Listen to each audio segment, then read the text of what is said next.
Hi, Ryan. Sorry I'm late. Where were you? Everyone was waiting for you. It's a long story. Yeah? There is a long corridor involved. Lots of doors. Wind. When you're beach door. It's just a lot. It's just a lot. Mm-hmm. Like, so much that, like, you can barely see it in colour. Like, you can't imagine it clearly. It's a bit foggy. Like, there's just a lot to it, and I don't know if I'm ready to get into it. I think I need maybe, 10, 15 years, and then I can tell the story in a metaphorical way. But that's not what we're here to do. Yeah. We are here on the YumYumPod today. On Yum 5, specifically. To deliver some Yum 5, in which we are both rewatching an episode of the 90s sci-fi show Babylon 5. Yes, Babylon 5. And we're revisiting it, so it means spoilers are abound for those people out there who are worried about that. We are telling you right up front that we will delve into it because we are veterans of this series and we're going back and we're talking about it from our standpoint of having seen the show a couple of times already. And Rachel, Yum Yum came from a line of dialogue. Now, I know we've spent over 100 episodes explaining what Yum Yum has come from, but some people still ask, where did the name come from, guys? Like, why Yum Yum? And it's because there was a moment in Star Trek Discovery in which a character said Yum Yum out loud as a reply to something, and seeing that in a modern prestige television series, the revitalization of Star Trek, my jaw hit the floor. Rachel, you had a heart attack because that line was so absurd, so atrocious, so out of place that we just had to commemorate it every day for the rest of our lives, to carry it with us wherever we go. And we do the same for the podcast. We mention it, we rate and review things from Yum Yum. We talk about who in a given episode of a show had YYE, Yum Yum energy. It was Jakar in this episode, by the way. There's no other contender. He was really hitting for YYE. And Drunk Jakar, especially. Oh, especially. But also when he went and jumped down for the fight, he could have said it then. Yield or die. Not a chance. I got friends. See? That's all right!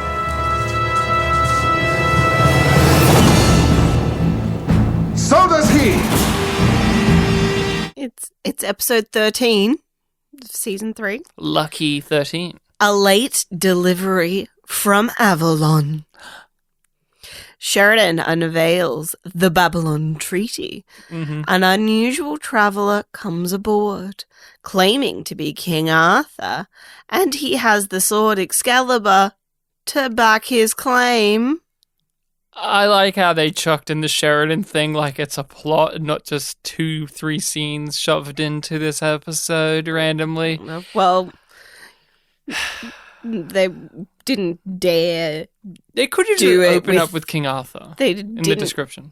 They didn't dare do it with the Postal Service plot. They didn't even mention, and that's in the title of the episode, which was what I was going to ask you. Do you think the postal plot came before or after the title? After. Really? Yeah. I really think that JMS had this idea of they would suffer from not having postal service properly after breaking away, and the title came from that. Okay. I think personally that he had this idea of Arthurian crap, and also this idea of what happens if they can't get mail, and then he created the title from there. I really do think that. Okay, cool story, bro.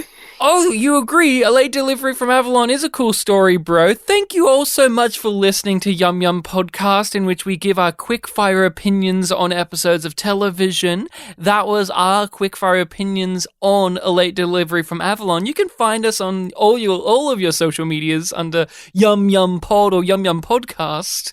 Rachel's giving me this look like, wow, he's really going through with this. He's really going through. No, in all, as the kids would say, seriousness, I have seen this episode quite a few times, obviously. I never skip episodes when I'm watching Babylon 5, but this has always been a contender for my skip list if I ever had to create one. I've never been a huge fan of this episode. I don't hate it by any means. There are ones that I think are far worse than this, ones that I find far more boring as well, but this is just one that has always come in that midpoint in season 3, and it doesn't leave as much of a mark as the other episodes in this area. Like, Sick Transit V is more fun for me than this, but I don't hate Late Delivery from Avalon, but I also do ridicule it a lot, as you've probably heard in previous episodes of this podcast.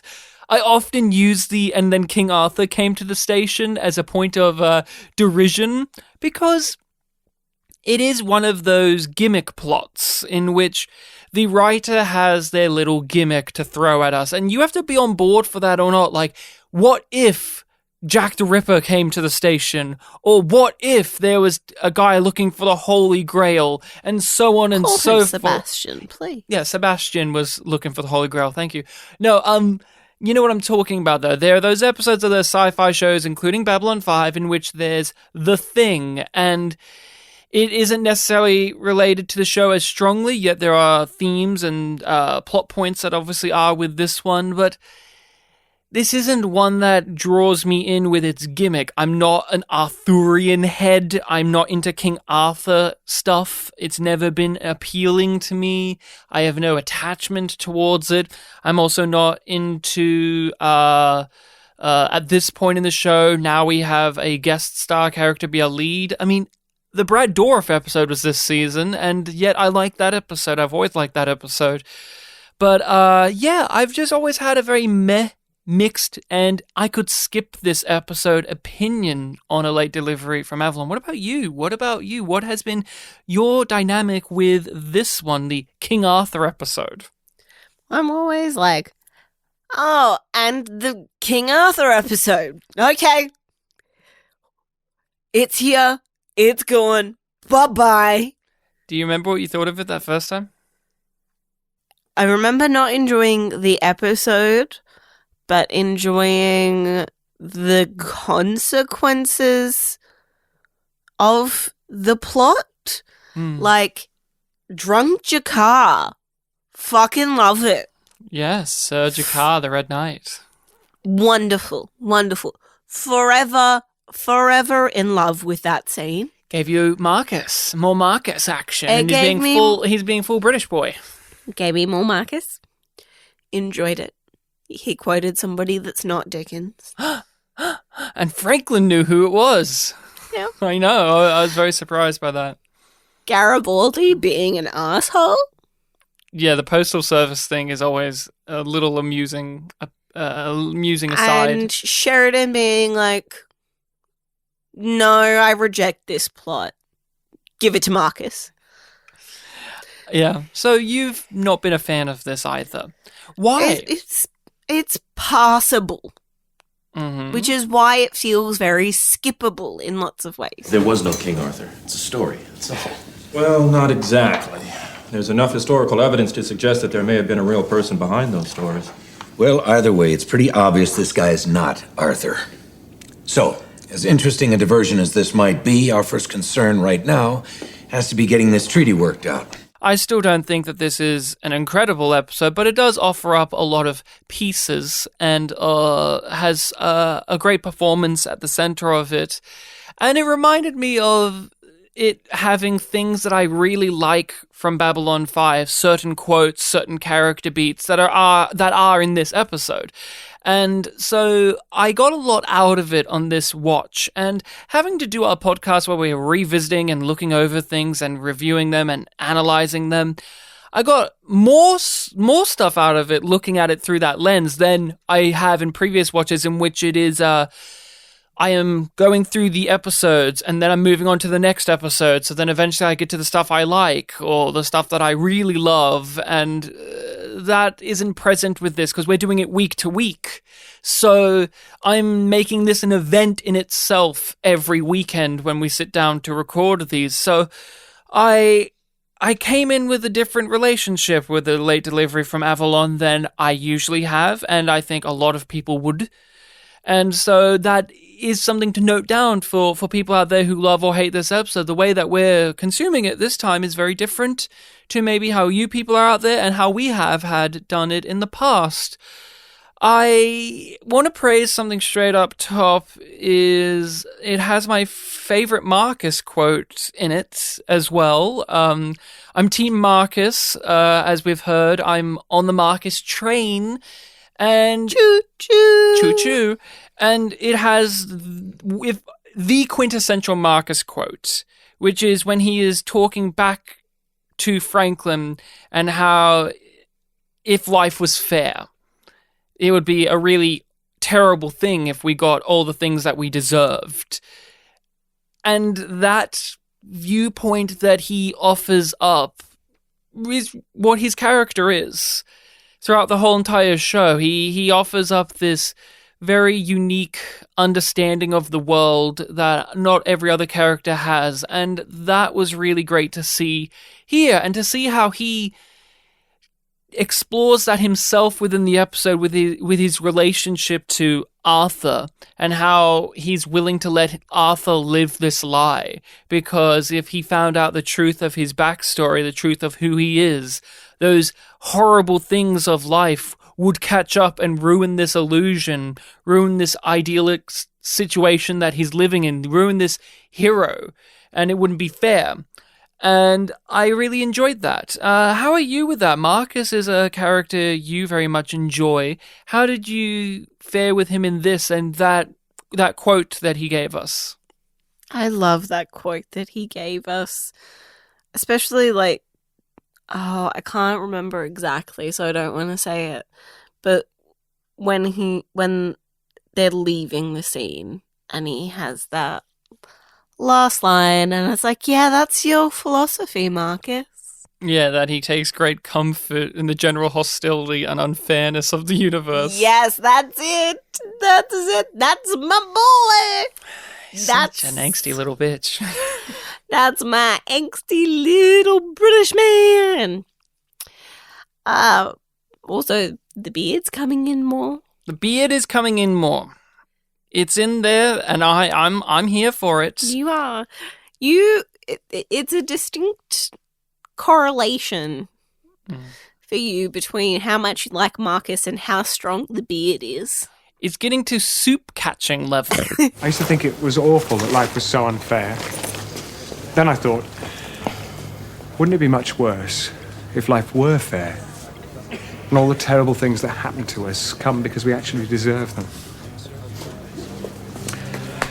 So now I take great comfort in the general hostility and unfairness of the universe. Yeah, King Arthur's on the station. He is. And that's cool and weird. Yeah, that's a very important plot. We should probably talk about it, right? There's no other important plots. Right, Rachel? You're joking, right? Oh, the Postal Service plot? I mean, that's... No, I'm talking about the momentous political I love occasion. politics and sci-fi. Oh, what's happening? There's a treaty. The Babylon Treaty. Whoa, wait, how isn't that the centerpiece of this episode? That sounds like a big deal. What, a Babylon 5 making a treaty with who? Pretty much all of the non-aligned worlds, even though they're fighting each other. So it's even cooler because it might help bring those worlds together. Like it's our last best hope for peace. I know. That should be the main plot of this episode, right? But wait, I'm looking over my notes and I wrote down 2 things for this plot. Weird that I wouldn't write so much down for such a pivotal, game-changing swerve of the status quo for Babylon 5. Why is that, Rach? Oh, well... Why is that, Rachel? Because JMS let us down. What? No, that can't be true. I don't believe you. You just skipped over it, honey. Okay, let's just get into it. What the fuck is this? What the fuck is this? It's a framing device. Yeah. That's what it is. And it's odd because... A very half-hearted framing device. It's like, and why can't they rely on the Mbryo? Well, I understand that. They can't just lean on one resource. As we saw in Ceremonies of Light and Dark, there's a way to take that away, if possible. So it makes sense. Here's what this is. It is JMS looking at the game he's now set and having to fill in the rules. Because this would be a natural consequence that would need to be filled in. Yeah, it makes sense that this happened.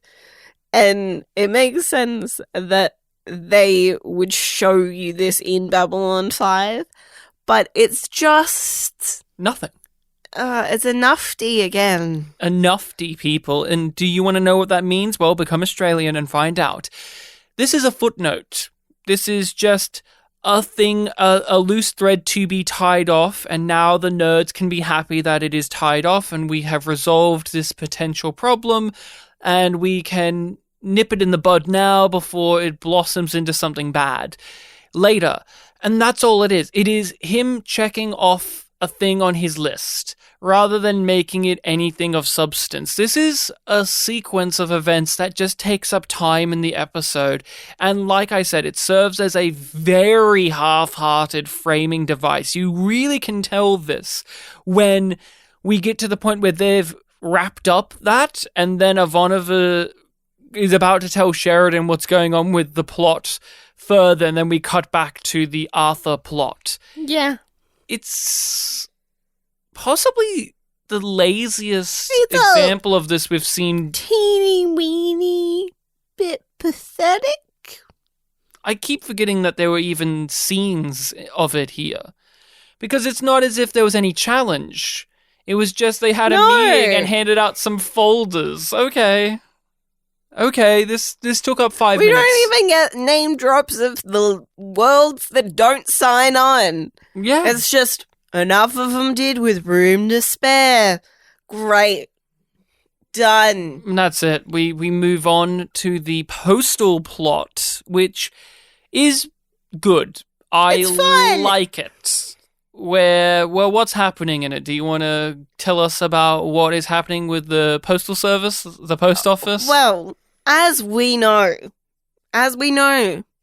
Garibaldi is a wonderful cook. He is. And a to gourmet. be a good cook, you need good ingredients. And he imports those from Earth. He's waiting on his last package from Earth with all those beautiful ingredients to make that gourmet Italian food that he is known for and that Franklin wants him to stop eating. Didn't he have a guy? Remember? He had that guy, the guy from Mortal Kombat, DJ from Mortal Kombat, that was helping sneak food in, like he was a pilot or whatever, or he was like a guy. He wasn't a postal service guy. Yeah. This is like one of those where it's like, forget that. That was a previous episode. This episode is the post office is getting them from now. Well, he knows, we knew that he could get most things through the postal service. It was a special situation that he needed that for, and I think it was like the amount of olive oil. Yeah, and he needed to buy certain dates. Yeah, like he was in a rush. Okay. I believe that there's some half-hearted patch that I can apply to that problem. Well, okay, guys, I'm so sorry for calling into question the narrative integrity of A Distant Star. I'm sorry. I'm so sorry. Thank you. I shouldn't have done that. No. And I forgive me on your behalf.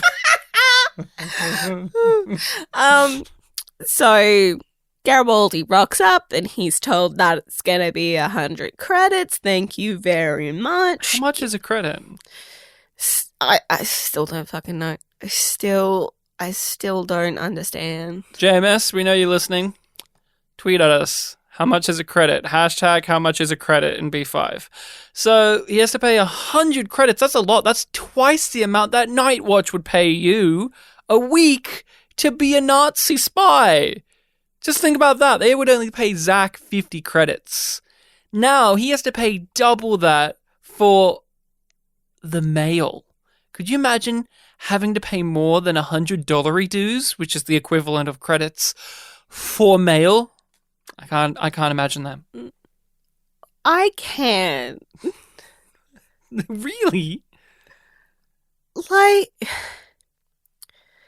Babylon 5 is several light years from Earth, right?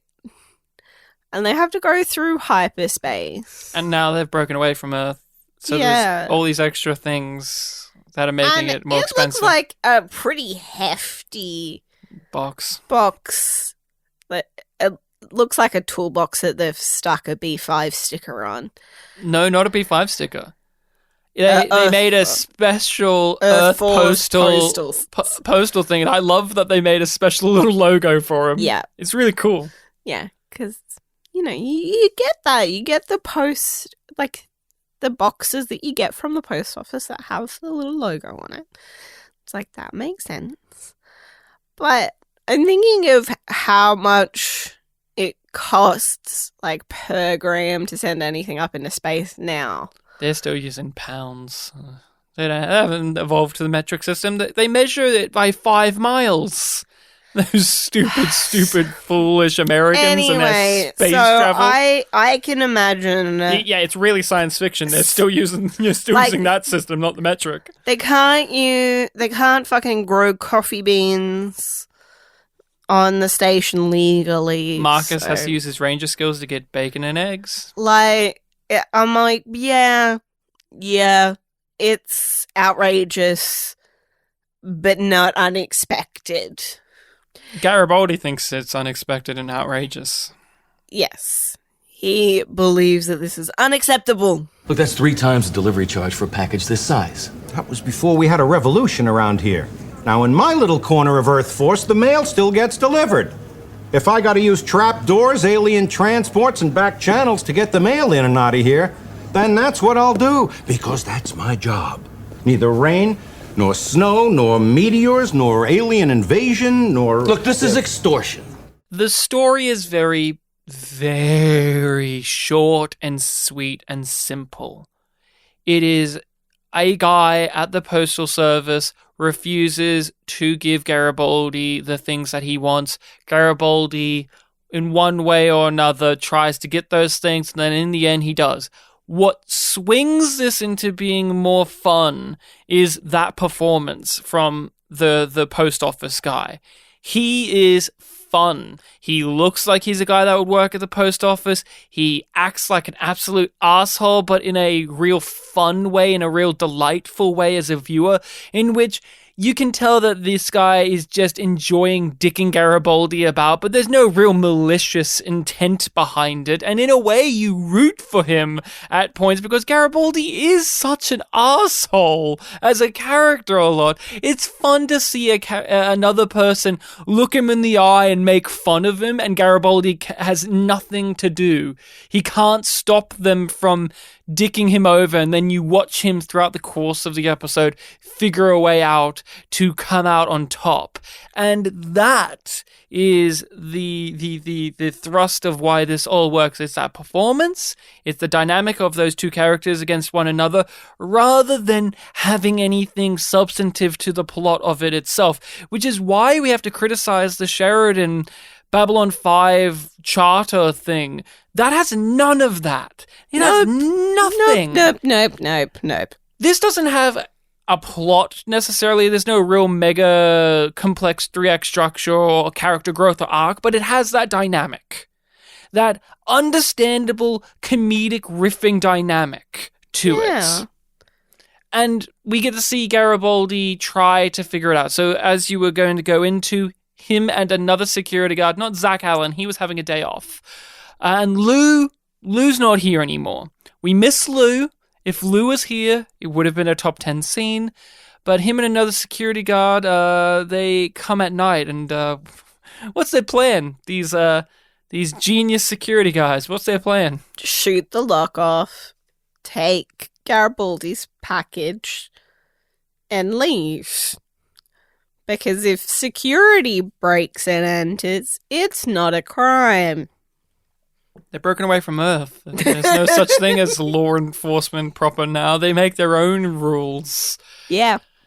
And, well, what happens? He shoots the lock off. It's late at night, and The dude's waiting for him. torch in the face. Yep.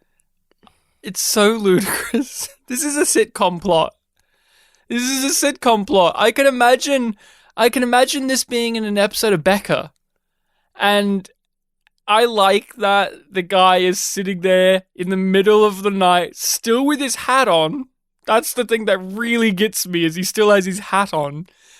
And he's just sitting there in the dark waiting just so that he can nab them and say, you owe me 20 credits. Yeah. And, don't you think I won't take this to the Postmaster General? I'm going to take it right up to him immediately. It's like, who's that? What consequences will befall Garibaldi now? And is there any other scene outside of that before the end? I think it's just that, right? I think they just had like 3 scenes. Yeah. We just have the 3 scenes, and then how does Garibaldi resolve this? Blackmail. Well, is it black? Mom, not. I guess it is extortion, right? Yeah. It's more. Well, it's I'll keep this secret, or I'll turn a blind eye. More so, to the fact that you're not paying rent either on the post office or on your quarters, because Earth Force, whatever. Earth Alliance Postal Service was doing that for you. But since we're working away, they aren't giving us any money. And you aren't. So You've been extorting and ripping off the system. So give me, because you know what? 101 credits. Like, Garibaldi is not as socialist as I want him to be. Whoa, what? Because, really... You mean the guy who beat up the dock workers when they're on strike isn't as much of a socialist as you want him to be? I know. But his grandma was a Boston cop. Think about it.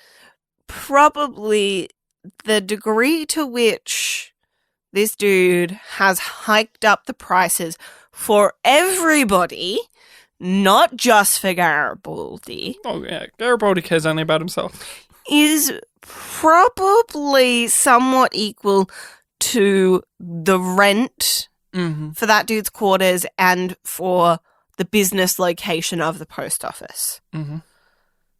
Yeah, well, we assume. We don't know how much 100 credits is. No, but like you could just say that those things cancel each other out, drop the prices back down to help with morale. Yeah. One of the little things I really liked, well, there's 2 things. One of them's a background thing. I really adored this. People keep an eye out for this. In the final sequence, there's a person waiting in line behind Garibaldi with a big silver box. Getting so and annoyed. When Garibaldi looks like he's done... No.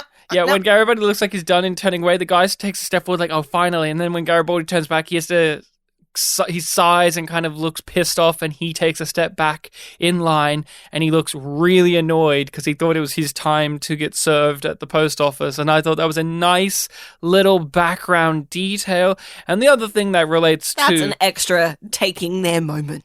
That's direction, because we know the directors of Babylon 5, especially in Season 3, give the extras little things to do to liven up the scene, whether it's a couple bickering, a person smacking another one across the face, or people like the metal bug guys, the games where they're drinking and playing cards in the background. They've made the world far more alive when it comes to the extras that are inhabiting the scenes, and they've always had a lot of extras in Babylon 5. So giving them more than just, here's a dock worker guy welding a piece of metal. They're giving him little other things. But when it comes to the Garibaldi trick, he has taken a leaf out of Sheridan's book, who took a leaf out of Sinclair's book, because this reminded me of when they tried to rip Sheridan off about paying rent, and then he found a loophole within the system in which they're paying themselves, and that's what Garibaldi's having to do here. A very similar move in which you guys aren't paying rent. How about your rent is 1 credit more than what you would charge me for my postal services? Just for this month. Well, yeah. And I thought that was a fun little thing. And again, the title of this episode is a late delivery from Avalon, and we're having to deal with late deliveries and deliveries being withheld. So this goes into that, and that's how we get there. And I did have a chuckle that when we saw Garibaldi outside of that plot, when we saw him running down the hallway with all of his security men talking about how they got to get King Arthur, it was amusing to me that he was so security chief Garibaldi in that sequence, because we see him from the point of view of Marcus. But when we see Garibaldi as an audience point of view, he's that lovable guy that we all like, and we're seeing him be dicked over. Yet when we see him from Marcus's point of view, he's a foe that has to be overcome or to be avoided. And I thought that was a interesting little piece of business there, because Garibaldi is in Marcus's world, Garibaldi has the power. In Garibaldi's world, he doesn't. I don't know, Chief. I don't know if we should be doing this. It's my stuff. But don't worry, I'll leave the money behind for what it should have cost. Now, what are you so nervous about? We went up against the entire Earth Alliance and 2 carrier groups. Yeah, but this is the post office. This could get us in real trouble. King Arthur visits the station is the pitch of the episode. Now, we both know that he's not actually King Arthur, but that is the pitch. King Arthur visits the station. A lot of the episode is putting you on the hook of, is this actually King Arthur? And if not, what is happening here? There's a mystery. There's a plot to be driven from the notion that there is this guy walking around in a suit of armor or chainmail with a sword, claiming that it's Excalibur and that he's this dashing king from the past.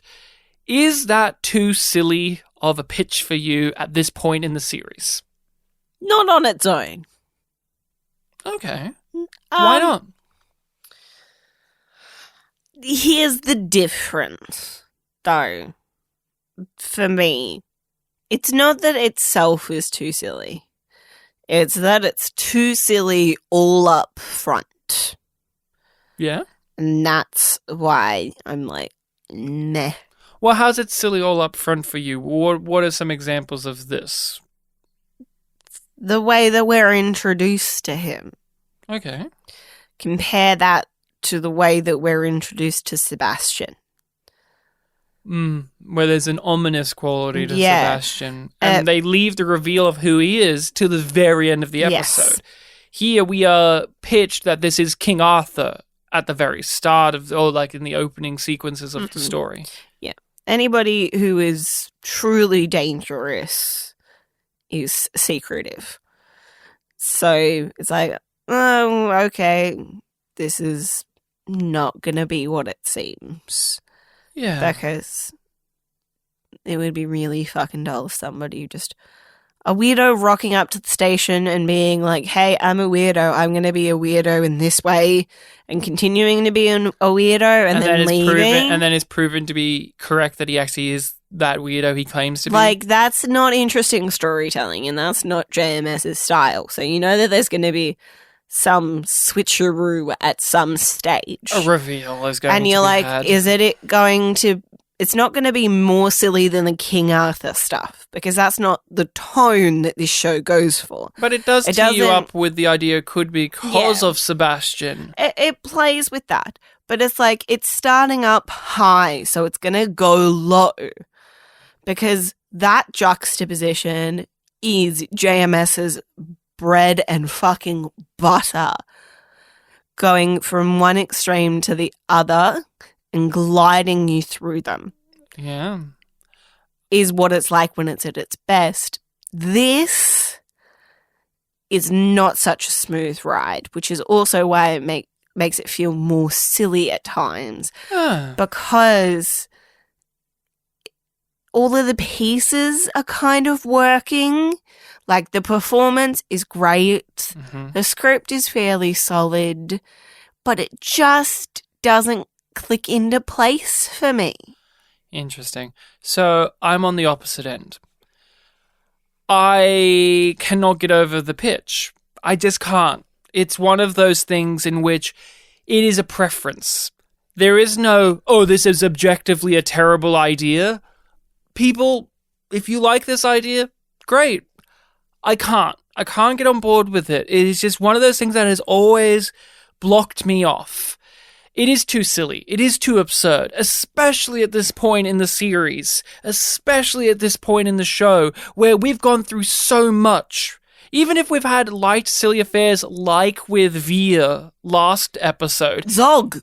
No, but Zog was an absurd moment within a serious idea. Yes. This to me has always been a silly idea. And yes, but it's not because silly doesn't work in the show. That's why I brought up Zog. But yeah, that's why you brought up Zog. No, but Zog in itself isn't a silly idea. The idea of they meet first ones and make them allies isn't a silly idea. This, to me, is a silly idea of what if there was a guy who thought he was King Arthur and he visited Babylon 5? I roll my eyes. I'm gritting my teeth right now even saying that. And you're right about silly ideas in place, but at this time in the show, I don't need those silly ideas anymore.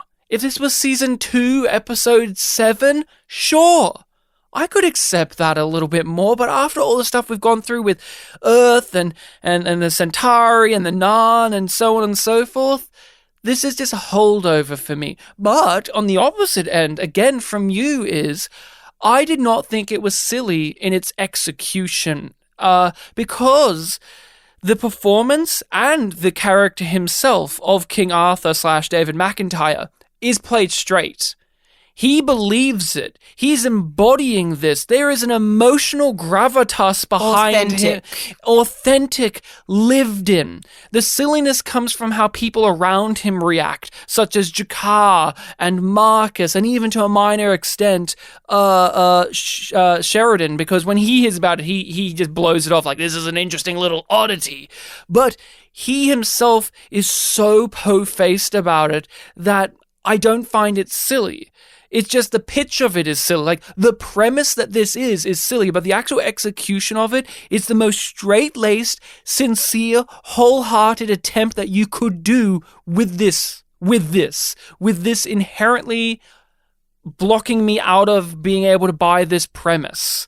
And I appreciate that, because at no point to me is JMS and or Michael York as Arthur / David McIntyre winking at me when they're doing this. The closest JMS gets at winking at me is at the very end, when Marcus is riffing about who is all of the King Arthur characters, and that's the end. But all of the emotional stuff that comes from this man who comes aboard Babylon 5 is genuine. I just wish I could get into it, but it is just, guys, this week King Arthur visits the station, but is it really King Arthur? Let's find out. I zone out. I just can't abide it. Fair enough. It didn't particularly help you. It helped me that we watched the preview before we watched the episode, which we very, very, very rarely do. Yeah, I was just getting stuff set up in another room, and you were like, I'll put this on. Yeah, because I was like, oh, yeah, the function's there. And it's just like, oh boy, they're really trying to sell this. On the next Babylon 5. Give us the sword, mister. A distinguished guest visits the station. I am Arthur, King of the Britons. No man takes Excalibur from me and lives. But is he a real-life legend? How did you get here? You don't believe I am who I say I am. Or an ominous illusion? He's escaped. Michael York, guest stars. Yield or die. On Babylon 5. The heart of this story is What if we met the person, the man, the individual that shot that gun, that pulled the trigger that started the Minbari War, a war we know has made such a huge impact to all of the characters in this show, to the world of this show. What if we met him? Who would he be? How would he feel about being a participant in that? And how would somebody like Delenn react to that? That is the centerpiece of this story. And my disconnect is that should just be it on its own without the King Arthur gimmick. Because that question is fairly neglected in this episode. It's a reveal. It's a dramatic reveal in the final half of the story. Yeah, but it could be so much more, and we don't really get anything from Delenn. She doesn't say a word. She has nothing to say about this, and yet you think... But is there a disconnect for you when it comes to this, or do you think it is woven well enough within this? Oh, I think it's a question that's brought up but not really answered. Not in the way that I find satisfying. It's like, oh yeah, and that happened, I guess. I just wish that this was a story about the man who pulled the trigger, started the Minbari War, wanting forgiveness, and Delenn having to struggle to give it. That should be the story. I don't need the King Arthur stuff on top of it. Franklin asking her to do this. No, but it's supposed to be a dramatic reveal of who is the Lady of the Lake, cut to Delenn, and you, the audience, go, oh, yeah, of course. Yeah. She literally looks like the Lady from the Lake. Absolutely. I get that. But I want that scene. I want to see that moment of conflict in Delenn, that highlighting that real difference between season 1 Delenn that is still struggling with the repercussions of the war, her feelings about it, in particular in relation to her decisions in the war. Now that we know what they were, we know what her role was, and how she was the final person to say, yes, shoot back. Yeah, but yes, I understand that completely, and I agree. Those two sides of the same coin, it could have been really deep and captivating to deal with that without the King Arthur stuff. He's the one that pulled the trigger because of his captain, and she's on the other side of the war in the role of the captain, essentially. Well, and even if you didn't want to reveal that, 'cause that's a reveal in season 4 that we find out that she was the deciding vote. Yes. What I think you could easily do is, and here's the thing, we're talking about it now. Want to do that. The beating emotional core of this is real.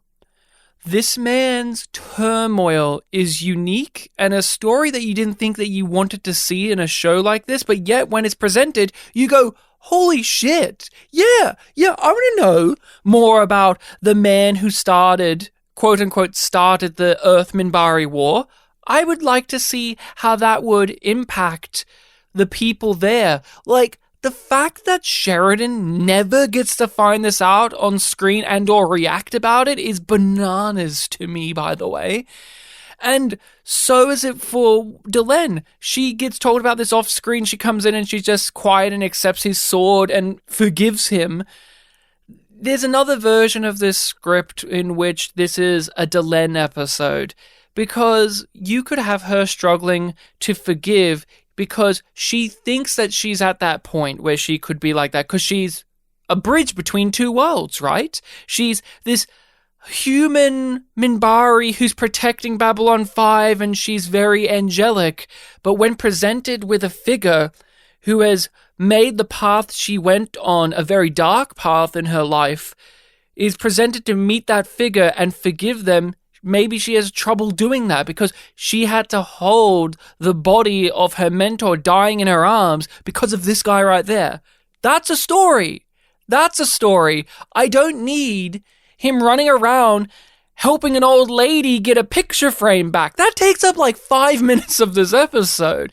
That's goofy. That was goofy. It feels longer. It feels because they party about it for so much after it. And don't get me wrong, I really enjoy the vigilante stuff where he's running around helping people and him and Jakar are best friends, and that's fine. That is very cute and enjoyable, but that's the thing. This episode is more cute, fluffy, throwaway with a bittersweet quality rather than it could have been far more emotionally impactful than it is. This man you describe, he had no business surviving. 250,000 men and women dead on the battlefield at Camlin. No, not Camlin. No, not Camlin. They died in the Mbryo War. I was responsible. No. Responsible for my knights and for those who followed me into battle. And their armor was not strong enough to protect them. Their horses were on fire! Because what we learn throughout this journey is that this man is not, in fact, King Arthur, but a soldier from Earth Force who was there when they met the Mbryo that first time, and they fired upon them.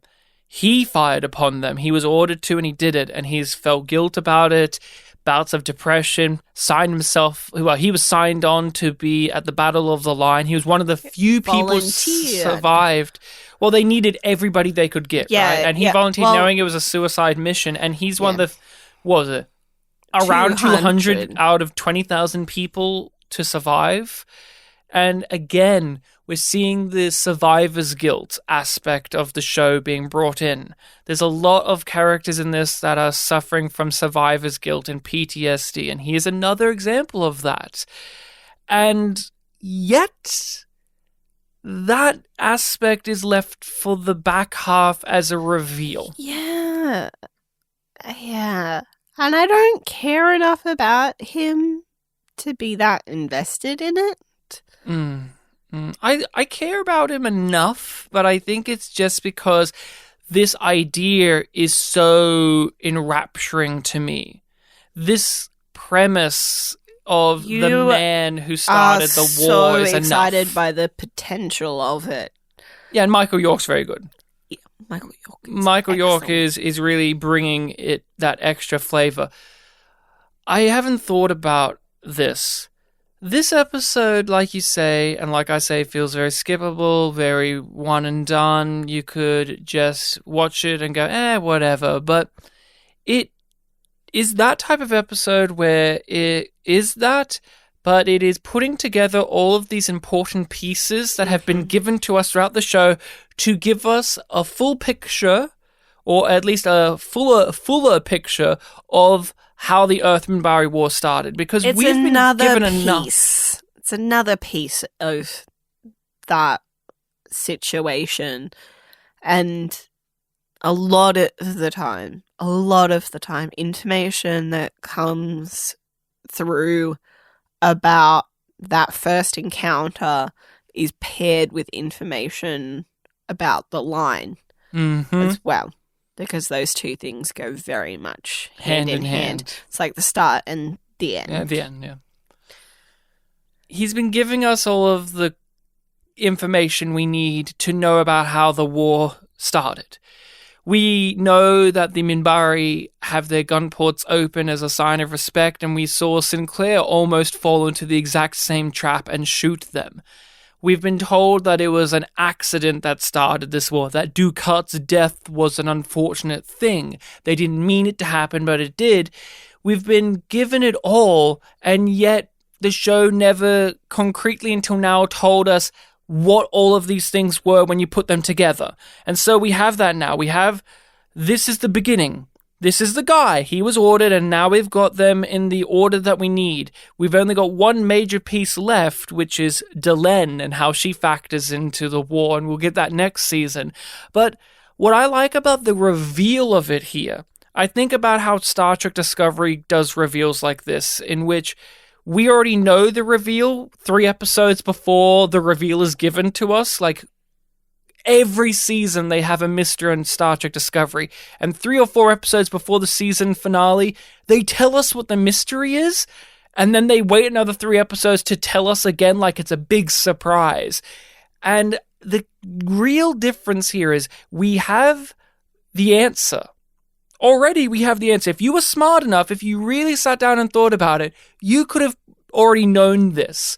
But the reveal itself here is not necessarily about why the how the Earth Minbari War started, but how this man, who has been the mystery of this episode, factored into that, and why he is here today. And that is far more smooth to take than if they played it as if it was a dramatic reveal of how the Earth Minbari War started, because in a way we already know it. When this reveal happened, you aren't left aghast going, oh, that's how it started. You're more left there stroking your chin going, oh yes, of course. On a level you already knew this. Yeah. So I had a thought, and I want to share that thought with you. Rachel, this is a safe space. No. It's a yum space. It's a yum space. I know. We're at your school at the moment. That's where we live and record. And we just drove here in our Mbryo. You've got your Yum ring on, and I've just put the Yum mural away. You're in your safe space, your Yum place. So share the thoughts with us. You suck. You suck. I yum. You suck. I yum.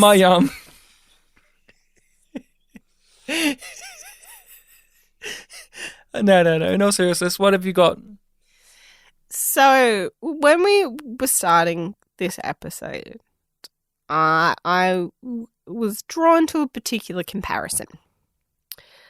Because as we both know, JMS, Twin Peaks fan. He is a Twin Peaks fan. He is a Twin Peaks fan. He is a Twins Peaks fan, and he's even had a writer work on this and actors from that series be here. And, you know, this plot has some similarities. It does. With a particular plot from season 2 of Twin Peaks, right? Yeah, oh yeah. This ain't no season 1 Twin Peaks plot. It looks this is a like, Scott it Frost smells plot. like, and it quacks like it's season 2 plots. From Twin Peaks, this is. So in Twin Peaks, there is a character that has a mental breakdown. Yes. And he becomes obsessed with a historical figure. Yeah. And that the idea that he is this historical figure, and that he needs to reenact certain moments from this person's history. Yeah. In a different way, in a re-envisioned way, to create a new reality. And when this is done, the mental breakdown is over, and the inner turmoil is resolved. Yeah, and he is, you know, bright as a newborn day, and everything is Peachy sunshine, happy-go-lucky. Yeah, we're talking about Ben Horne thinking that he's in the Civil War and that he needs to help the South win. Yeah, I understand. You know, you brought that up, and I winced at that because that's a really terrible plot line from Twin Peaks, and it goes on for episodes and episodes, and it's really bad. And I winced at it because when you framed it like that, it made me really turn against this, because we know JMS has a background in psychology, and I'm not saying that this isn't stuff that happens to people, but this type of mental unwell is really convenient and great for TV. That's what it really made me think of, which is that Ben Horn one, really great for TV. This is a mental breakdown that's really great for a TV plot. Yeah. And that really diminished my appreciation and just of that it. Of you just need to do this one thing and they're completely recovered. Just able to go back on with their lives. Or they're much better off in that they'll be able to mend themselves over time. And yeah. And it's just like, no. Yeah, I get it. You want this to be one and done. A neat little bow. Neat little bow. He goes off to help the Even Narn. though Franklin is just like, are you sure you won't stay for some observation? And the patient's like, nah, I'm fine. So you would catatonic a couple of hours ago? But Jakar vouches for him. Yeah. Jakar, who only knew him as King Arthur, vouches for him. Yeah. So... Psychologist Jakar vouches for him. I was thinking about that comparison to the Ben Horn stuff a lot throughout this episode.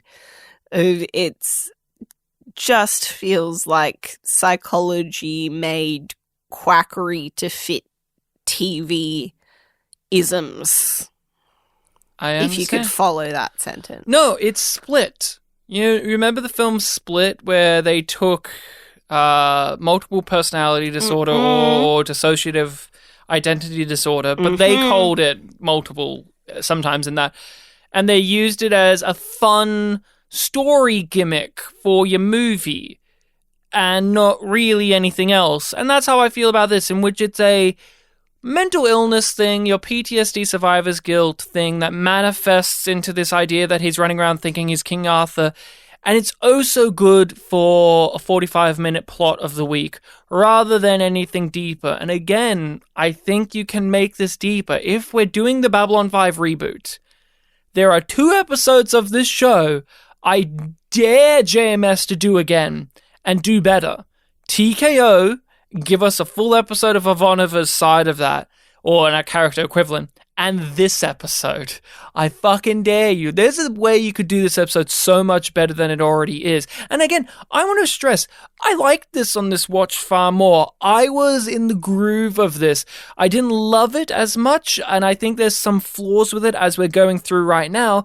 But looking at it today, I was far more understanding of where this was trying to go, rather than the previous ones in which I didn't care where it was going. And then there's this interesting little wrinkle that could have been a whole episode on its own as well. This is an episode that is actually filled to the brim with a lot of things that could have been their own individual episodes, which is Marcus and Franklin are now friends. Yeah. They're hanging out. Marcus is being this humanitarian who is great for the lurkers, and he's bringing Franklin in to help them. They've got that buddy dynamic happening, and it's really great to see. It's really wonderful to see. And they're chalk and cheese. They're both cynics, but in different ways, and they're both optimists, but in different ways. It's a really great bond between these two guys. And there comes a point in which they come down on different sides when it comes to a particular problem that they end up facing, which is, do we tell this man who he really is? And Franklin says yes, and Marcus says no. We can't just let him wander around the rest of his life thinking that he's King Arthur. Why not? Because this is the truth. Better the illusions that exalt us than 10,000 truths. Alexander Pushkin, yes. Let this one truth die, Stephen. Let it be Arthur. Let it be anyone he wants. I have an obligation to help him. Now, if I confront him with this, it may be enough to snap him out of this delusion. Your Hippocratic oath says do no harm. If you do this, you'll be doing great harm, Stephen. Stephen! I'm sorry. I have to. On his viewpoint, I don't think that this man should be indefinitely kept in the dark about the truth of who he is. I don't think Franklin's approach of sitting down in his quarters and being like, kind of shaking him by the shoulders and being like, "This is who you are!" He wasn't like that. No, but that's a kernel of what happens. He forces the information Yeah. upon him in a way that does leave him in a catatonic state. Yeah, and I think that a part of that is just the contrivance of TV. Like, you can't say that over several days they're going to expose him to different things. You can't just bring in a therapist character that we've never seen before and will never meet again and won't contribute anything other than a function. No, so I get it. It's not like Babylon 5 does that. It's not like we had a bomb expert in one episode that never even got to be a bomb expert, whatever. I wish that Franklin was more aware of the consequences that this could have, because they've already identified that this problem is purely psychological. Mm-hmm. He has no physical things that are happening that are causing this delusion. So he's in a very unstable state of mind. And pushing this huge thing on him that has been the reason for his mental break in the first place. Like, his mind is running away from this idea and creating this facade, this narrative of the Arthurian legend around it to buffer his state so that he can continue to survive. And Franklin's just like, "Oh, you're running away from this thing. If I push this thing into your face, then you'll be better, right?" Yeah, and that's a logic that I understand as well from him. I think Franklin is more right than Marcus. Marcus is emotional and naive at the same time. He just wants this guy to run around thinking he's King Arthur because that's a better way to live than to find out the horrifying truth. And that is naive of Marcus. And it is so his character, though. Yeah, he's not... He's not the dude that tells kids that Santa's not real. But that's Marcus. Marcus has all of these things that he thinks he's dealt with, and he hasn't, and now he's a ranger. He is living the King Arthur life, where he's had all of these horrible things happen to him, and he can't forgive himself or process those things, so he throws himself into this new role of being the action hero, quippy ranger guy, and that's him. He is looking at this from a standpoint of reflecting upon who he is as a character, because he's emotional and empathetic, but also it is something that ties into how he is as a person. And Franklin is the same. Now, here's the question, though.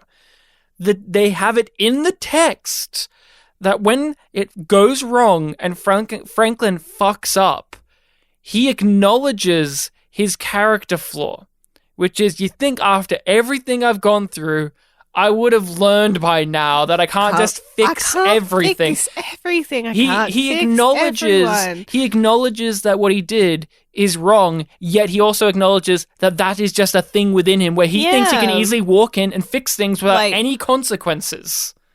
I am coming to this with good intentions, so good things will come about because of my good intentions. And we've seen that be magnified in Believers to a degree that was obviously very... It's 100% Franklin being Franklin. Yeah.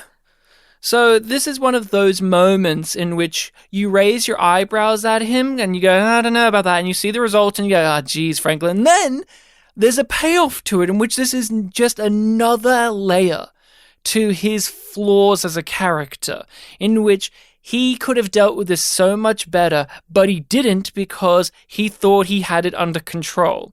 He thought that he could just come in and fix it himself. And it backfired on him. And in the end, it all works out. They find the thing, but we see there are times when it doesn't work out, and we'll see times where it will work out. And soon, very soon, we'll see times where it's really not going to work out well for Franklin when he keeps going down this road. I liked that. I like that conflict between the two guys. On the path, even though he knows that it's dangerous. Like so many characters. I really liked that conflict between Marcus and Franklin because they're both wanting to do the right thing. They're both wanting this man to be okay, but they just have fundamentally different ideas of what that is. And that's so much more interesting than what they're actually talking about. Hmm. And it's so much more interesting than if they were on just opposite ends for opposite reasons. But they want the same thing. Yeah. But they're pulling in two different directions because of who they are. And that is a lot of Franklin stories, where it's either him or Sinclair, or him and Garibaldi, or him and Marcus, and that is just how he rolls as a character, in which he wants to do the right thing, but he is at odds with the other characters who also want to do the right thing. You know, you'd think I'd learn one of these days that I can't fix everything, but it never happens. Now, I gave him back the sword. I figured maybe it'd help, but it didn't. Let's get into the spotlight section of our show. I am The part so in excited which for we, this. where we talk about an actor or actress that appeared in a given episode, go over their performance, what we thought about them, any other roles we've seen them in, interesting pieces of trivia we've learnt about them over the course of watching this and going through their background. Today, we're looking at Michael York, because of course we are. It's Michael York. And we've already said it a lot throughout this entire discussion, but he's great. Chef's kisses all around for this performance. This is what they should have done with David Warner. This is what they should have done when they had David Warner on, where David Warner deserved this. you get an actor This caliber of stuff. You get an actor who is very good. They're very well regarded. Even if you give them slightly lesser material, you give them the ability to elevate that material even more. And that is what Michael York gets to do here. He is fantastic. I have lots of notes about what didn't work for me in this episode. None of them are actually about Michael York and how he embodies this. He does not play this for laughs. He doesn't play this for silliness. He gets this material and takes it seriously. And because he's that type of actor that can take this role seriously, we can take it seriously. We can be invested. We can buy into him. Even if you don't, like me, buy into the premise of the episode, you believe him. And I commend that so much. The direction and the acting paired together so well, because also this episode was very well directed. It looked great. It felt great. The pacing of scenes was really well done. The banter, the flashback sequences. I thought they were great. The direction of those dream sequences is superb, and so many of those moments work because of the performance that the actor is giving, because it relies on close-ups and extreme close-ups in a lot of that. And you feel it so heavily when you're in those moments. The burden and the weight of the survivor's guilt that he's carrying. And the PTSD and the flashes. Doesn't know how to process this information. And that idea of the subconscious mind rising up and the conscious mind not being able to process it. He is really great at playing the silences. In another actor's hands, when he's silent, it could be goofy. There's the moment where he becomes catatonic and he has his mouth open, his eyes are wide, and he's like if this sort was of slumping forward. If this was another actor, that would be laughable. Yeah, it would be like, oh, you're a zombie now, great. It would be if this was Jinxo, it would have been laughable. Yeah. it's not. It's just he has that presence. You can tell this is an experienced pro of stage, film, and television, using all of the skills they've learned over the years and bringing them here. And like with Brad Dourif, where Brad Dourif has done so many roles over the years, and yet when he came to B5, he still gave it 110%, doing things that could have been laughable in another person's hands as well. And yeah, Michael York is a legend. He's fantastic. He's funny. He's charming beyond belief in this. You believe he's King Arthur because a part of you knows that he's probably... You know in your heart that he's probably played a knight or King Arthur in his career at some point. So you believe him when he comes in and says, I'm King Arthur, even though you know he can't be. I'm disappointed. I'm disappointed that he is not a sir. Maybe he doesn't want to be. He's an OBE, but not a sir. Sir York. So he's like, I'm pretty sure like... it's an OBE like a level or two down. Order of the British Empire, which is like, yeah. Can like we get an OBE? Can we get an OBE? Australians can get that. Australians can get an OBE. We can't get knighted, right? No, maybe. No. I'll ask our new king. I'll get him on the phone, get him on the pod. I know he's a big fan of Babylon 5. But Michael York, any moments you want to bring up? Because we're talking about just generally he's pretty great, but was there a standout sequence or scene or banter or line of dialogue or physical? There's a line that I don't think that it should work, but he makes it work. Do you have a guess? Is it when he tells the old lady to put back her tears? No. Because a face that beautiful should not... I thought that was corny as hell, that line. It was. But when he said it, I believed him. I didn't remember I was watching Babylon 5. I thought we were watching an Arthurian show in which we're watching this absolute hero among men helping the weak.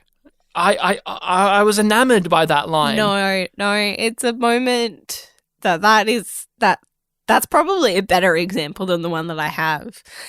My one relies a bit more on a twinge of JMS humor. Humor, no. Which is? We called him the Green Knight. Oh, that was good. I like that. When Jakar passes out. Yeah. And then he refers to, one of our knights, he was a big drinker, and when he got like this, we'd call him the Green Knight. And it's like, ha, ha, ha, very good. Line delivery, well earned there. Yeah, there's like, that could come off really fucking stupid in somebody else's mouth. Oh, yeah. One of the trivia points I do know, and I don't know if you got this for this episode, was Jakar, Andres Katsoulis, and Michael York really got a lot out of working with one another out of this. Obviously, Andres Katsoulis was a big stage actor, well-regarded actor, and he knew of Michael York's work, of course, and knew of who he was, and was looking at him and studying him, and they were studying each other, and they seemed to have a really elevated each other. They seem to have a really good working dynamic as actors, and I think that he was one of the favorite guest stars that Andres got to work alongside in this series. And it's easy to see why. By Jaquan, I can't recall the last time I was in a fight like that. No moral ambiguity, no hopeless battle against ancient and overwhelming forces. They were the bad guys, as you say. We were the good guys, and they made a very satisfying thump when they hit the floor. It's wrong for the strong to prey on the weak. That idea was at the very heart of the Round Table. To correct injustice. To promote a society of laws, not arms. Well said! I'm going to list off what his top 4 known as are. And... because I find it really interesting and really representational of his overall career that these are his like sort of top 4 things. And Basil Exposition is one of them, and we'll get more into him. But just as a sort of soft intro, he was Logan in Logan's Run. Iconic. Brian Roberts in Cabaret. Equally iconic. Hopefully, I've got his character name. I will say that's probably what got him the role in this. Tybalt in Romeo and Juliet. Yeah, 1968's Romeo and Juliet, and then Basil Exposition in the Austin Powers. Probably the most beloved Romeo and Juliet film adaptation. That one as well. So he is now Cabaret. JMS is a big fan of that film. Mm-hmm. In a few episodes' time, we'll see a rock cried out no hiding place, and in an ending sequence in that is the juxtaposition of brutal violence with upbeat music. JMS talks about on the Lurker's Guide, I'm pretty sure, that they were inspired with that sequence to a sequence in Cabaret, where there's a very similar moment of like the kind of upbeat, swilly German song being like, yeah, having fun with, cutting to extreme violence. Yeah. And this is something that I can see JMS being a big fan of sci-fi too. I'm sure Logan's Run was very important, but knowing that he's a big fan of that film, the idea of getting Michael York, the lead actor of that, to come into Babylon 5 seems like an easy there's a lot of connection there. A lot of reasons become apparent when you look at Michael York's history and JMS, and you're like, yep, and yep, and yep, and yep, and those are all big ticks for why to get this guy what we've learned about doing the actor spotlight section is JMS as a showrunner really got to sit down with the casting people and told them what actors he liked seeing on television and in movies when he grew up, and said, can we get them on my show? And eventually they do, and or they try. And I think that's such a awesome power move, because I love it. We get some actors you wouldn't expect to see. Some British character actor or some actor from the 1960s in this one episode of this show that comes on, and they're here. And Michael York, I wouldn't have expected him to be on Babylon 5. I mean, it's not out of the realm of possibility. He's done a bunch of TV work over his career, but he does a lot of American stuff. He's British, and he started off doing British stuff. I think like his first 3 credits, one I think was an American film, one was Dutch, and one was French. Yeah, and at this point in his career, he was heavily in America, where he was doing stuff like Austin Powers around the same time. Yeah. So this was obviously... I think that coincided that he moved to America and he married an American, so they settled in LA for a really long time. Mm-hmm. And there's interesting stories about his house. Okay, well, we'll hear about that in a moment. I got to talk about Logan's Run. You've never seen Logan's Run? No, I haven't seen Logan's Run. I want to. It's on Australian Netflix, I believe, at the moment. And I'm like, okay, I need to do this at some point. It's iconic, and I basically know nothing about it. Well, here's what I'll say. I've seen Logan's Run, and I think this isn't an unusual consensus. It's a great movie until it isn't. It's a mess, and it's a unnecessarily horny film, it's sci-fi. It's a 60s movie, isn't it? 70s, I'm pretty sure. If not, but 76. It's got a great first act, and the premise of the movie, this dystopian premise, is really interesting. And then there comes a point where it's just them running around in ice cave sets, and it gets really boring for my taste. But it does have that cult sci-fi status and aesthetic, and you've got Michael York at the center of it being excellent. He is excellent in that movie. And, you mentioned Romeo and Juliet. I've seen him in that as Tybalt. He was great. He's fantastic. He's always great. We know him for so many things. Basil Exposition is what I know him for. I am a huge Austin Powers fan, especially when I was growing up as a kid. And Basil was always great. And there are so many quotes relating to Basil and even from Basil that are often used in amongst my friend group. Oh, this coffee smells like shit.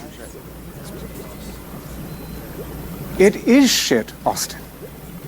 Oh, good, then it's not just me. I remember he was in an episode of Law & Order, Criminal Intent. Oh.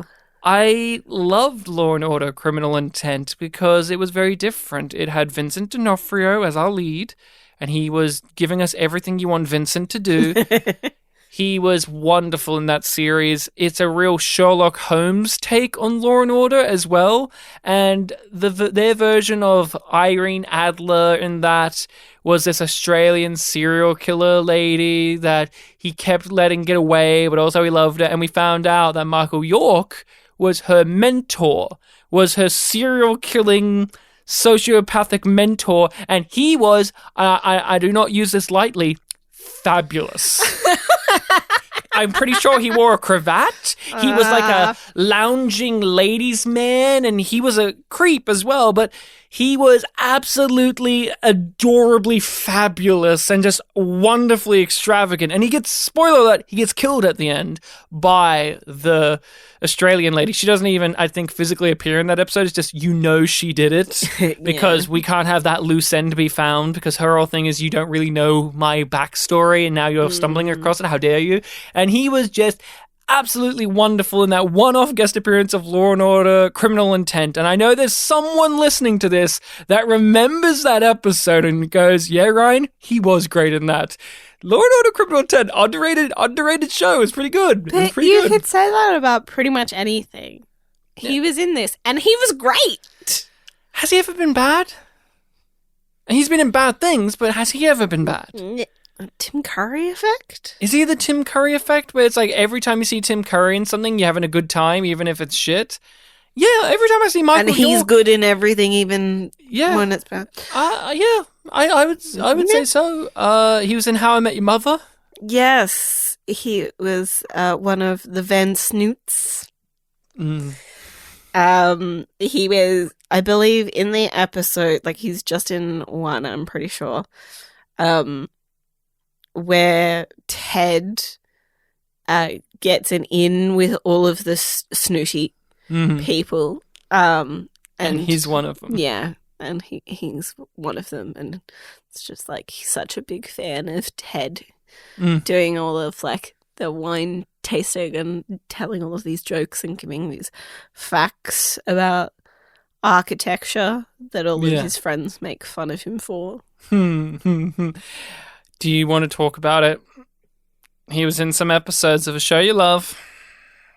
He was in them. Do you want to talk about his time on Gilmore Girls? Yes, I do. Who was he on Gilmore Girls, and did he share scenes with Jane Carr?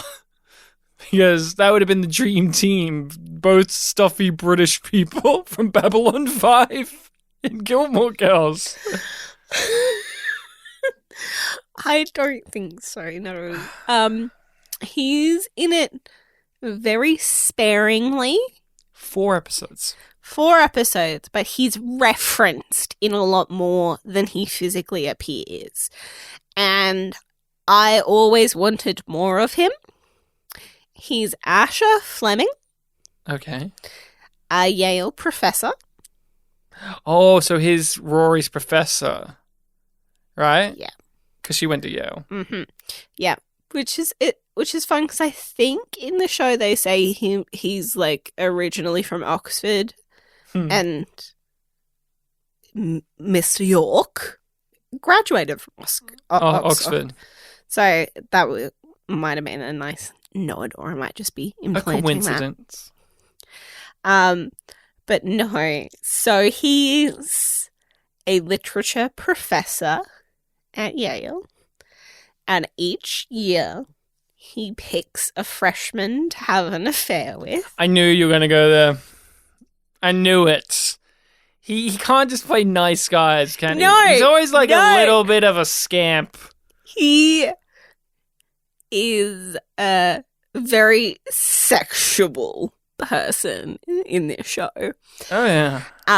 Michael York fucks. Michael York fucks. That's a fact. Facts. Did you see him in this show? He fucks. Yeah. He's going to go to Narn and help populate. I'm just saying. He fucks. Fucks. Yeah. But his character gives me one of my favorite lines in the whole of Gilmore Girls. Because it's just so fucking stupid, it's great. So, in the show, Ash is still around, but, he's not teaching Rory anymore. She's not the freshman that he has an affair with. Bummer. It's Paris, her overbearing friend. Love Paris. Here for Paris. We're here for Paris. We're both here for Paris. Who is Paris? Well, they're having an affair with Michael York. Yeah. She gets to bang Michael York. Who needs to graduate? That's graduation right there. Yeah. Or ejaculation. There's so many great lines when she's talking about fucking him and having an affair with him and being his mistress. But what's the line? What's this the line? Did you? She wrote it down even. Yeah, I did. It wasn't during. Was it? No, Rory. This great man was not brought down by my vagina, okay? It's just like she's mourning him and like very intensely. And there's this great, like, I believe it's like multiple episodes repercussion. Because, he's a literature professor and like Paris is like, oh yeah, he had a bunch of affairs, but I think he actually really loved me. And then she finds out that he showed some affection for her. Yeah. Because he left her something in his will. Oh no. Which is an ancient printing press. Thank you, Michael York. And it just lives in their living room for a while. And she's just like, I'm trying to figure out reasons to keep it around, but it's like a giant ancient contraption that's just staying in their living room, and everybody's really annoyed at it, but they're like, she's mourning this guy, so what can we do? I like the idea that Michael York's character, you cast Michael York and you don't even have to come up with a reason why his character would have an ancient printing press. It's just you cast him and you go, yeah, of course he would.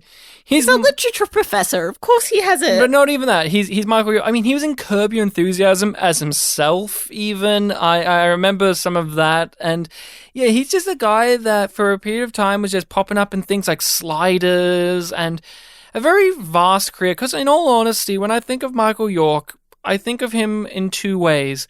Guy who would occasionally do a comedy thing like Austin Powers, but mainly I always think of him as a serious Shakespearean dramatic British actor.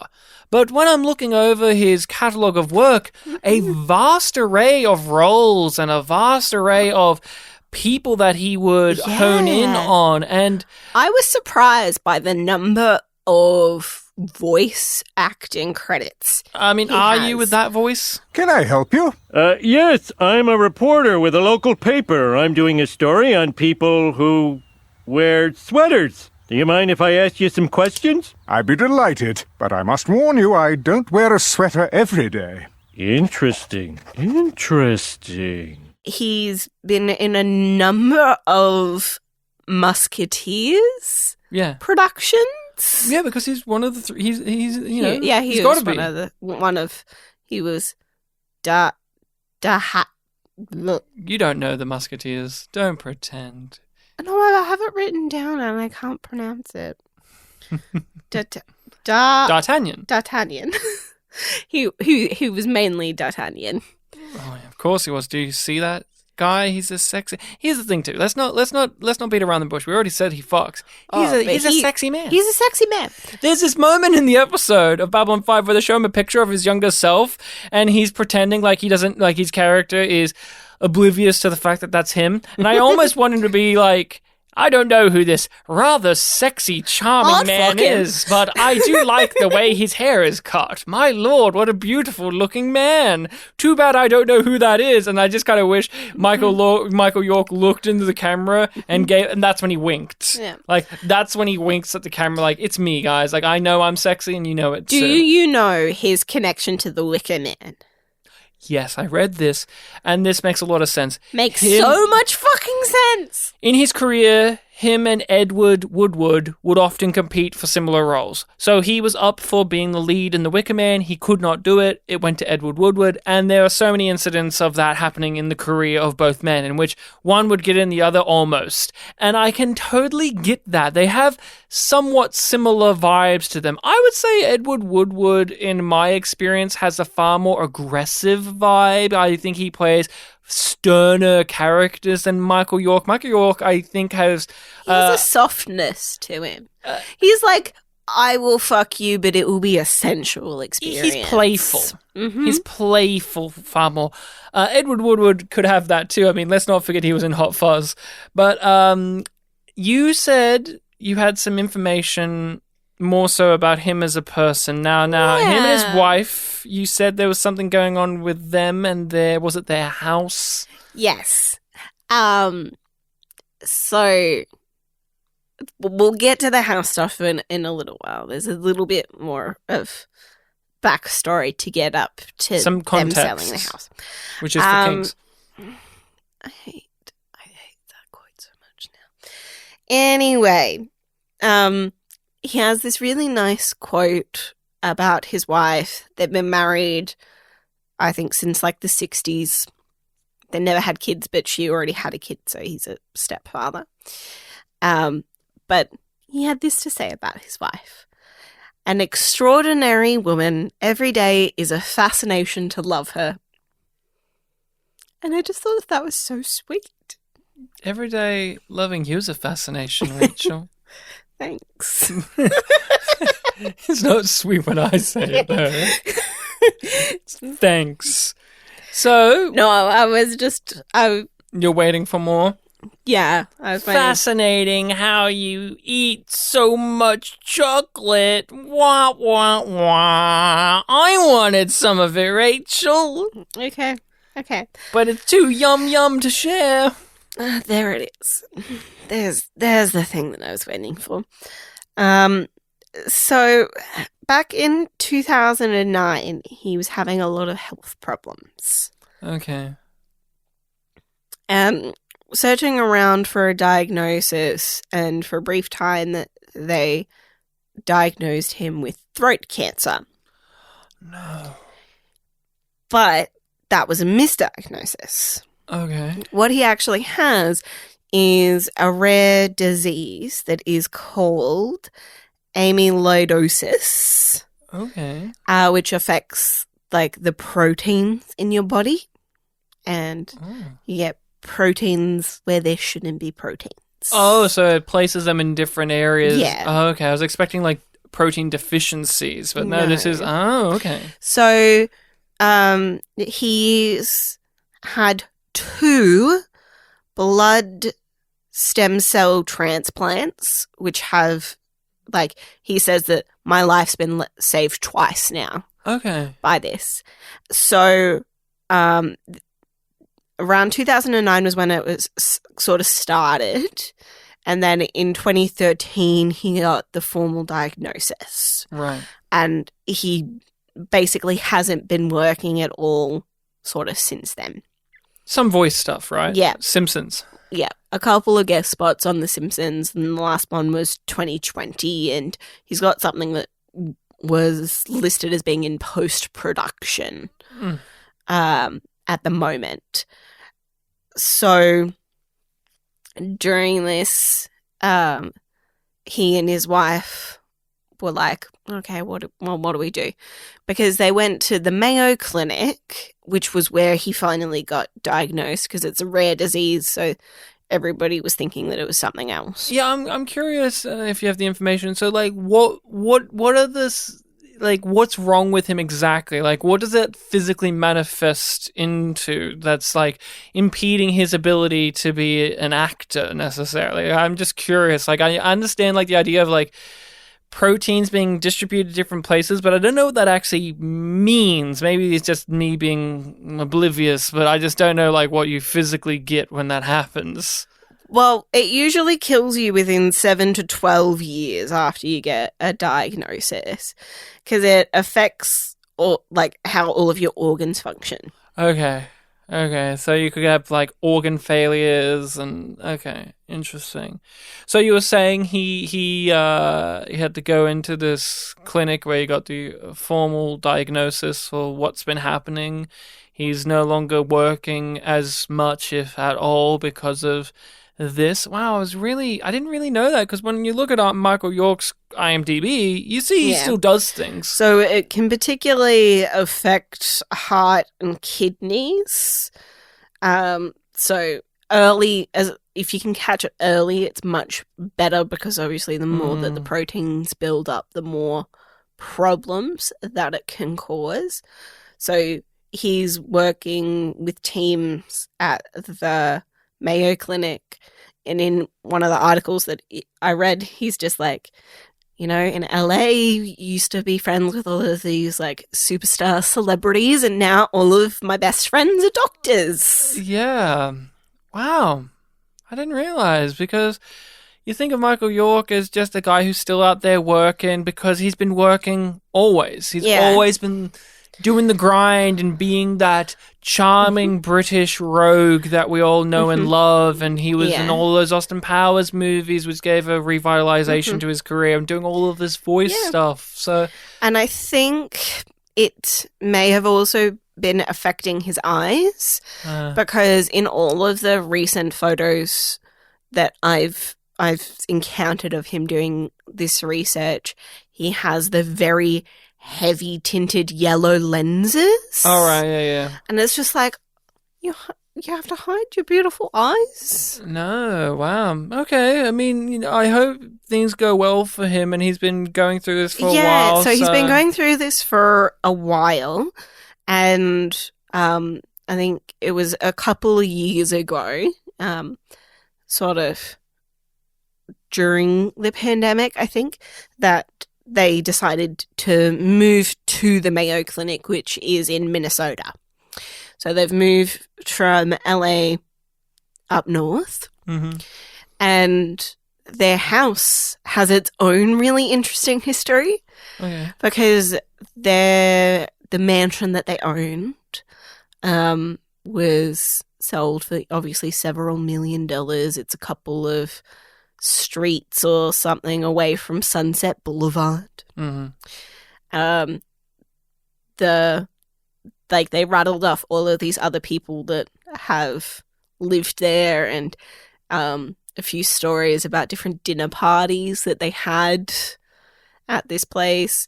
But the only owner that I particularly know of was Ronald Reagan, and his first wife lived there. Really? Yeah. Former Hollywood actor and President of the United States, Ronald W. Reagan. Yes. The W stands for the West. Okay, interesting. Yeah. So they sold that property and moved up to Minnesota. And now he's just kind of chilling in Minnesota, getting treatments. And he was looking forward to... And like when he moved there, he was looking forward to doing this, and he's done it a couple of times, of showing his films in the town or like to his friends. So he showed like the 3 Musketeers and the 4 Musketeers. That's cool. And he was looking forward to showing some of his like lesser known films and showcasing them to. Can you imagine just living in Minnesota and then you live with Michael York? Just British dashing Michael York.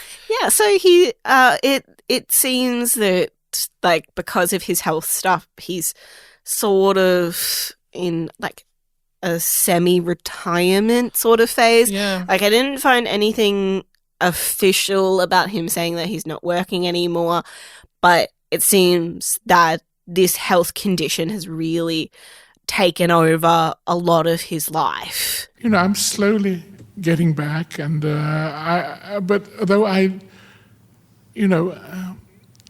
everything in contrast to this seems important, but this seems to me totally important. So if I can give whatever energies I have left and time I have left to this, I shall be a happy man. Everybody has their favorite Michael York thing. He's done so much in his career, and we agree he was excellent here. He was yum. Yum yum. Is that what you're going to rate the episode, though, Rachel? On our scale of yum being bad and yum being good, is a late delivery from Avalon yum or yum? It's yum. Yum. What? I couldn't hear you. What was that? You sound like as quiet as a church mouse. Yum. Yum. How could you say that?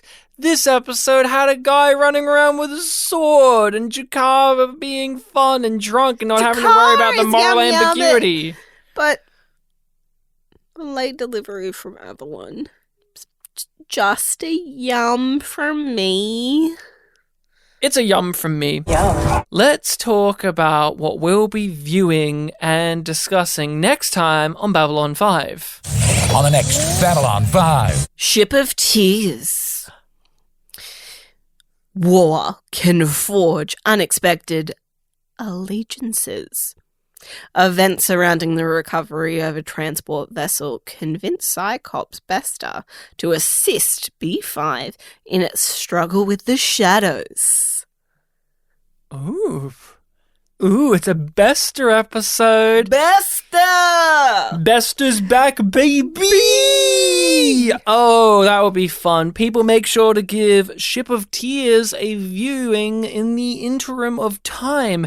While you do that, how about you lift your finger up out of your butthole and give us a rating and review on whatever podcatcher or podcast hosting site you don't need to use to do so. You can just use voice assist. Or your tongue. And that's how we want it, actually. Use your tongue. You can use the other hand, even. No. You still have to take a finger out of your butthole for that, too.